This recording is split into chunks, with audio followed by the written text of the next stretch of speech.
Hello guys, welcome back in my channel Focus Institute. This is Sandhya here. इस channel में हम आपकी biology और इंग्लिश स्पीकिंग कोर्स की प्रिपरेशन कराते हैं। तो गाइस, प्रीवियस जो हमने लेक्चर देखा था इंग्लिश का, उसमें हम आपके लिए लाए थे फिगर्स ऑफ स्पीच, जो हमने 3 लेक्चर्स में कंप्लीट किया है ना। Figures of speech A to Z, आपको पैराडॉक्स, पन, एलिट्रेशन, सिमिली, सारे के सारे फिगर्स ऑफ स्पीच आपको उसमें देखने को मिल जाएंगे। उसके बाद आज हम लेकर आए हैं आइडियम्स। अब आइडियम्स का यूज़ देखिए, कोई भी कॉम्पिटिटिव एग्ज़ाम हो जिसमें इंग्लिश आता हो, एसएससी सीजीएल है, फिर एमटीएस के एग्ज़ाम्स है, कोई भी एग्ज़ाम हो, बैंकिंग हो, बीएड एंट्रेंस हो, कोई भी एग्ज़ाम हो, उसमें इंग्लिश तो मस्ट है, इंग्लिश ग्रामर आता है। और इंग्लिश ग्रामर अगर आए तो उसमें आइडियम्स ना आए ऐसा हो नहीं सकता। ठीक है, एग्जामिनर्स ऐसे घुमा फिरा कर आइडियम्स देते हैं कि उसके जो ऑप्शंस दिए होते हैं वो भी इतने एक दूसरे से इतने सिमिलर होते हैं कि मोस्टली हम कंफ्यूज हो जाते हैं कि एग्जैक्टली कौन सा आइडियम की मीनिंग क्या है। ठीक है, तो हम स्टेप बाय स्टेप, ये हमारी बहुत वास्ट एक सीरीज़ चलेगी आइडियम्स की, जिसमें हम हर एक आइडियम कवर करेंगे स्टेप बाय स्टेप। आज तो मैं कुछ ऐसे ही नॉर्मल आइडियम्स लेकर आई हूँ, ठीक है, जो ज़्यादातर कॉम्पिटिटिव एग्जाम्स में, ये सारे वही आइडियम्स हैं जो कॉम्पिटिटिव एग्जाम्स में कभी ना कभी पूछे गए, उसी को ढूंढ करके मैं लेकर आई हूँ आपके लिए। ठीक है, इसके अलावा आपने देखा होगा कि जैसे एप्पल है तो एप्पल के ऊपर बहुत सारे आइडियम्स बने, apple of an eye, apple of a discord. ठीक है, रेड है तो red alert, red letter day, है ना। वाइट है तो white elephant, black and white. तो मैं ऐसे एक एक सीरीज़ लाऊंगी। एक दिन सारे रेड के लिए, रेड से कनेक्टेड आइडियम्स आ जाएंगे, एक दिन सारे वाइट से कनेक्टेड आइडियम्स आ जाएंगे, एक दिन सारे ग्रीन से कनेक्टेड आइडियम्स आ जाएंगे, एक दिन सारे आइस से कनेक्टेड, ओके, एक दिन सारे ओशियन से connected, drop in the ocean, बहुत सारे हैं, एक दिन सारे एनिमल से कनेक्टेड, जैसे डॉग इन द मैनेजर। ठीक है, तो इस टाइप से मैं आपके लिए एक सीरीज वाइज लाऊंगी, जिससे कि आपको याद रखने में भी ईजी होगा, और जैसे अगर एग्जामिनर में आएगा तो फटाक से आपका क्लिक होगा कि नहीं, हमने इस सीरीज में पढ़ा था, मतलब इसका ये होगा, करेक्ट। ठीक है, अब सेकेंड चीज़ देखिए, स्पीकिंग कोर्स में ये कैसे इंपॉर्टेंट है। नॉर्मल इंग्लिश आजकल बहुत ज़्यादा कॉमन हो गया है, जब से ये सेलफोन्स वगैरह इंट्रोड्यूस हुए हैं, नॉर्मल इंग्लिश बहुत ज़्यादा कॉमन है। ठीक है, नॉर्मल वोकैब आजकल मोस्टली हर किसी को आती है, लेकिन आजकल मांग है एडवांस इंग्लिश की। Okay, advance English in the sense कि एक ज़रूरी नहीं है कि हम जो वोकैब है हम वही बोलें। अगर हम सेंटेंस में नॉर्मली बोलने के अलावा उसमें अगर हम आइडियम डाल के बोलते हैं, बहुत ज़्यादा इफेक्टिव लगता है। ट्रस्ट मी गाइस, बहुत एडवांस इंग्लिश लगती है। और इसमें एक प्रॉफिट ये होता है, आपका एक एडवांटेज होता है कि जो न्यू बिगिनर्स है, जो इंग्लिश सीख रहे हैं, अगर वो पहले आइडियम सीख लेते हैं, तो अगर उस एक वर्ड की जगह पर वो आइडियम का यूज़ कर रहे हैं, तो ग्रामेटिकल मिस्टेक होने की पॉसिबिलिटी बहुत कम होती है, क्योंकि आइडियम अपने आप में इस टाइप से सेटअप होता है कि वो किसी भी सेंटेंस में इजीली सूट करने लगेगा। ठीक है, तो इसमें आपको मन में टेंस बनाने की ज़रूरत नहीं है कि अरे पास्ट टेंस बोल रहा हूँ कि प्रेजेंट टेंस बोल रहा हूँ, ऐसे बोलना है वैसे बोलना है, ये सब आपको करने की ज़रूरत नहीं पड़ेगी। आप डायरेक्टली वो चीज़ को कन्वर्ट कर सकते हो, अगर आपको सारे आइडियम्स आपके मुँह ज़बानी याद है तो ये आइडियम्स को आपको सिर्फ अभी मेरे साथ वीडियो में नहीं देखना है गाइस, आपको प्रैक्टिस करनी पड़ेगी। कैसे करनी पड़ेगी? आप इसमें से, मैं कहती हूँ, मैं तो आज 10 आइडियम लाई हूँ, लेकिन आप कोई भी 5 अच्छे से लर्न कर लेना, और उसको 10 मिनट का टाइम निकाल कर अकेले खड़े होकर, मिरर के सामने खड़े होकर, आप उन आइडियम्स को याद करके उसके एक एक सेंटेंस बनाना और उसको ज़ोर ज़ोर से बोलना। ट्रस्ट मी, आपका एक चीज़ तो कॉन्फिडेंस लेवल बढ़ेगा कि मैं इंग्लिश बोल सकता हूँ। दूसरी चीज़, आपके अंदर स्टेटमेंट मेकिंग की क्वालिटी जो है वो बढ़ेगी। आप फटाफट सेंटेंसेस अपने माइंड में बना पाएंगे। और अगर आप रोज़ 10 मिनट निकाल के आप आइडियम के साथ अपने सेंटेंसेस खुद बनाते हो, तो आई एम गारंटी, मैं गारंटी ले रही हूँ, ठीक है, कि आपकी इंग्लिश बहुत एडवांस होने वाली है guys. Okay, so let's start our video. देखो, सबसे पहला है लाइक अ केक वॉक। ठीक, लाइक अ केक वॉक मतलब क्या होता है? इजी टास्क, जो आसान कार्य होता है ना, उसके लिए आइडियम बना है लाइक अ केक वॉक। अब जैसे आपको बोलना है कि एक्टिंग करना मेरे लिए बहुत ईजी टास्क है, तो आप क्या बोलोगे? Acting is like a cake walk for me. Okay, acting is like a cake walk for me. जैसे आपको कहना है कि खाना बनाना मेरे लिए बहुत ईजी टास्क है, cooking is like a cake walk for me. ठीक है, cooking is easy task for me. ठीक है, इससे अच्छा क्या लग रहा है? Cooking is like a cake walk for me, है ना। तो ये एक इफेक्टिव सेंटेंस लगता है, एक एडवांस इंग्लिश लगती है। ठीक, तो लाइक अ केक वॉक मतलब क्या होता है? Easy task. दूसरा देखते हैं ऑल आइज। ऑल आइज मतलब क्या होता है? वॉचिंग ईगरली, किसी एक चीज़ को उत्सुकता से देखना। जैसे मान लीजिए अगर अचानक से कोई सेलिब्रिटी आ जाए सोसाइटी में या किसी स्कूल में, तो हम क्या करते हैं? बहुत उत्सुक होकर, हमारी नज़र सिर्फ उन पर होती है ना, तो हम क्या बोलेंगे? My all eyes was on celebrity. जैसे हम किसी शादी में गए लड़की के, नॉर्मल सी बात है, हम ये देखेंगे कि दूल्हा कहाँ है, दूल्हा कैसा है ना, तो हम क्या करेंगे, दूल्हे को उत्सुकता से देखेंगे, तो हम लोग क्या बोलेंगे, my all eyes was on groom. ठीक है, तो कितना अच्छा लग रहा है, कितना इफेक्टिव सेंटेंस लग रहा है। तीसरा देखिए, इन व्हील एंड वू। ठीक है, इन व्हील एंड वू का मतलब होता है इन प्रॉस्पेरिटी एंड एडवर्सिटी, मतलब हम बोलते हैं सुख और दुख में। ठीक, तो my mother is always with me in weal and woe, मेरी माँ मेरे साथ सुख और दुख में हमेशा रहती है ना। आपको बोलना है मेरा फ्रेंड हमेशा मेरा सुख दुख में साथ देता है, तो my friend always supports me in weal and वो।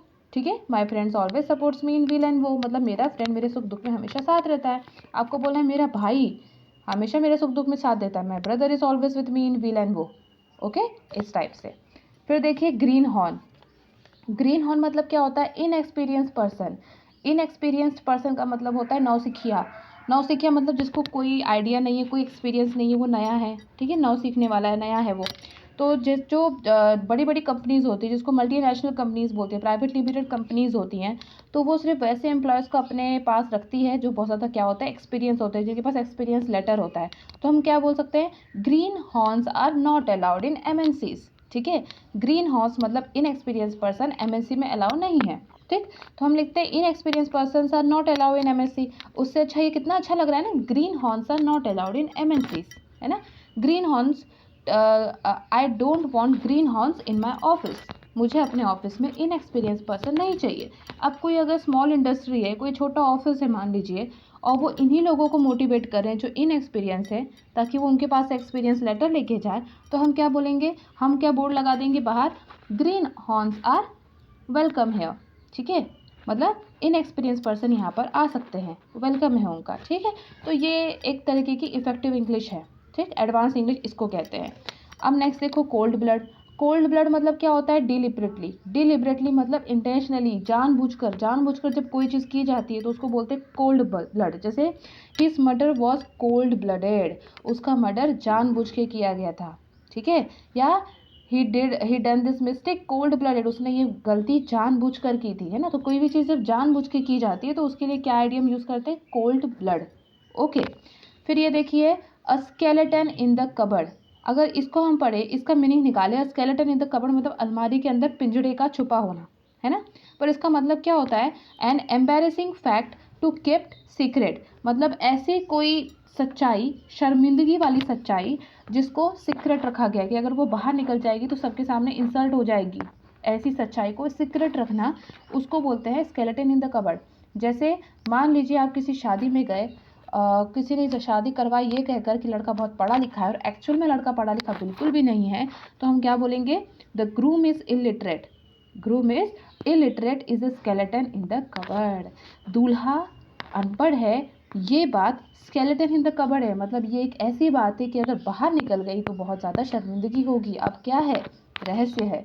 ठीक है, या फिर मैंने बचपन में चोरी की थी, ये आप बोल सकते हो। कैसे बोलोगे आप इसको, मैंने बचपन में चोरी की थी। I theft in my childhood is a skeleton in the cupboard, मैंने बचपन में चोरी की थी, ये बात एक रहस्यमय बात है, जो बाहर निकल गई तो बहुत शर्मिंदगी होगी, है ना। फिर देखिए, फ्लाई इनटू ए पैशन। ठीक, फ्लाई इनटू ए पैशन का मतलब क्या होता है, अब आपको देख के लग रहा होगा पैशन मतलब क्या होता है। पैशन मतलब होता है जिसकी हमें बहुत ज़्यादा चाह होती है, वो पैशन है हमारा। ठीक है, तो इससे क्या मतलब निकलता है, तो देखिए, फ्लाई इनटू पैशन का मतलब होता है अचानक से गुस्सा हो जाना, to become angry suddenly. Okay, जैसे मुझे बोलना है कि झगड़ा देखकर मेरी माँ अचानक से गुस्सा हो गई, तो my mother fly into passion by seeing quarrel. Quarrel means क्या होता है, झगड़ा। झगड़ा देखकर मेरी माँ अचानक से गुस्सा हो गई। ठीक है, या फिर आपको देखना है, स्टूडेंट को देखकर टीचर अचानक से गुस्सा हो गया, तो by seeing student teacher become fly into passion, गुस्सा हो गया। या by seeing the student teacher fly into passion, student को देखकर। By seeing my enemy I fly into passion, दुश्मन को देखकर मैं अचानक से गुस्सा हो गई या गुस्सा हो गया, है ना। इस तरीके के सेंटेंस। अब देखिए, बीट अराउंड द बुश, ये बहुत इंटरेस्टिंग है, हम लोग रेगुलर में तो यूज़ करते हैं। बीट अराउंड द बुश मतलब होता है घुमा फिरा कर बात करना। अगर कोई बात हमको सही से नहीं बतानी है तो हम क्या करते हैं, उसको घुमा फिरा कर बोलते हैं ना। तो वही है नॉट टू से डायरेक्टली, तो हम क्या बोलेंगे, से डायरेक्टली, सीधे सीधे बात करो। Do not beat about the bush, घुमा फिरा कर बात मत करो, है ना। या फिर हम कभी कभी हमने कोई काम नहीं किया होगा तो हम उसको घुमा फिरा कर हम एक्सक्यूजेस देते, तो हम क्या बोलेंगे, say truth, do not beat about the bush, है ना, इस तरीके से। अब देखिए to smell a rat, to smell a rat मतलब क्या होगा, टू स्मेल अ रैट जैसे हम बोलते हैं ना दाल में काला होना, उस तरीके से। टू स्मेल अ रैट का मतलब होता है सस्पेक्ट, मतलब किसी पर डाउट करना या किसी पर डाउट आ जाना। जैसे पुलिस का काम क्या होता है, डाउट करना होता है ना, police always smell a rat. या फिर सीआईडी वालों का काम क्या होता है, डाउट करना, CID always smell a rat. Funny में बोलो तो हम लोग जैसे आपने बहुत सारे क्या बोलते हैं फनी वीडियोस में देखा होगा कि वाइफ हम हस्बैंड पे डाउट करिए तो wife always smell a rat, है ना, ऑन हस्बैंड, मतलब वाइफ हमेशा हस्बैंड पर क्या करती है, सस्पेक्ट करती है, डाउट करती है, ठीक। फिर bear the palm, bear the palm मतलब होता है टू बी अ विनर, जब कोई अवार्ड जीत जाए, रिवॉर्ड जीत जाए तो उसको हम क्या बोलते हैं, बियर अ पाम। जैसे अभी जो रिसेंट बिग बॉस हुआ था उसमें MC स्टैन विनर थे ना, तो हम इसी चीज़ को कैसे बोल सकते हैं, MC stand bore the palm in big boss.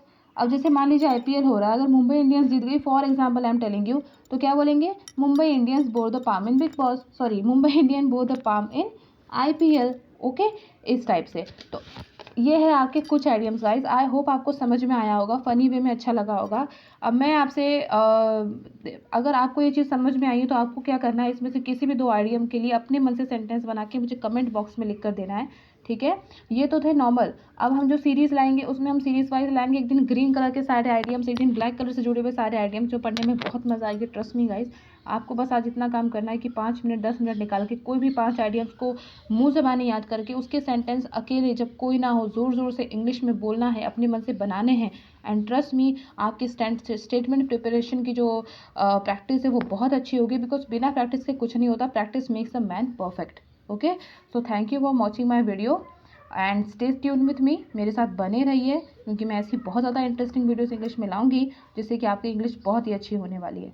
Thank you.